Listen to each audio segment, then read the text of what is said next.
آپ دنیا کے سب سے سیریس انسان ہیں. آپ کا مشن دنیا کا سب سے سیریس مشن ہے. ہمیشہ آپ کو اس بات کی چنتا ہے لوگ ایمان کیسے لائیں گے, لوگوں کے اندر اصلاح کیسے ہوگی. اتنے سیریس ہونے کے باوجود سیرت کی کتابیں اٹھا کے دیکھیے, نبی اپنی بیویوں کے ساتھ ہنسی مذاق بھی کرتے تھے, انٹرٹینمنٹ بھی کرتے تھے, گھر کے اندر ہنسی مذاق کے ہلکے پھلکے لمحات بھی آتے تھے. اما عائشہ فرماتی ہیں ایک مرتبہ ہم لوگ سفر میں جا رہے تھے, آپ نے صحابہ کرام سے کہا تھوڑا آگے نکل جاؤ. صحابہ آگے بڑھ گئے, اب تھوڑی پرائیویسی حاصل ہو گئی, سناٹا ہو گیا. آپ نے کہا خدیجہ چلو, عائشہ چلو ہم دونوں دوڑ کا مقابلہ کرتے ہیں.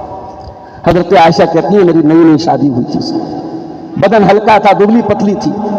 دوڑ کا مقابلہ ہوا, میں نبی سے آگے نکل گئی, نبی پیچھے رہ گئے.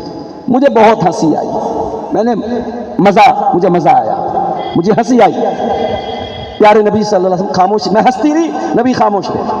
کچھ عرصہ گزرا, پھر ایک اور سفر تھا, نبی نے صحابہ سے کہا تھوڑا آگے بڑھ جاؤ.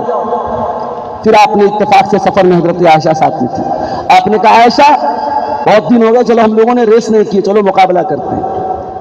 اما عائشہ کہتی ہیں اس مرتبہ میں تھوڑی فربا ہو گئی تھی, میرا بدن تھوڑا بھاری ہو گیا تھا. دنیا کے شوہروں کو میسج ہے بیوی کے ساتھ ایسا حسن سلوک کرو اس کی صحت و تندرستی میں 4 چاند لگ جائیں. اتنا ستا کر کے, اتنی تکلیفیں دے کر, اتنا ٹارچر کر کے بیویوں کو نہ رکھو کہ ان کا جسم آزاد ہو جائے. چند مہینوں کے بعد کہہ لیجئے, چند سالوں کے بعد کہہ لیجئے, جب یہ دوسرا سفر آیا تو اما عائشہ کہتی فلما بدنتو, میں فربا ہو گئی, میرا بدن ہیوی ہو گیا. اور اس بار جب دوڑ کا مقابلہ ہوا تو میں پیچھے رہ گئی اور اللہ کے پیارے نبی آگے نکل گئے. اور آپ نے مسکرا کر فرمایا حاذہ بتلک, عائشہ یاد ہے یہ اس دن کا بدلہ ہے. یہ نبی کی سیرت ہے, یہ نبی کی میریٹل لائف ہے. دنیا کے لوگوں کو ایک میسج دیا آپ نے کہ ایک بہترین شوہر بنو. آپ یتیم تھے, ماں باپ کا سایہ آپ کو بہت, ماں کا سایہ 6 سال کی عمر میں کھو دیا, باپ کا سایہ پایا ہی نہیں. لیکن ایک اولاد کا فرض آپ نے نبھایا. جن عورتوں نے آپ کو دودھ پلایا تھا جو رضائی ماں تھیں, کبھی وہ عورتیں آتی, ام ایمن آتی, حلیمہ سعدیہ آتی, جو آپ کی رضائی مائیں تھیں. اللہ کے پیارے نبی اپنے بدن کی چادر اتار کے اپنی چادر دے کر کے کہتے تھے امی جان آئیے آپ بیٹھ جائیں. حسن سلوک کی مثال آپ نے قائم کی. ماں کو یاد کرتے ہوئے ایک دن صحابہ کرام کو لے کر ماں کی قبر پر پہنچے اور وہاں جا کے زار و قطار رونے لگے.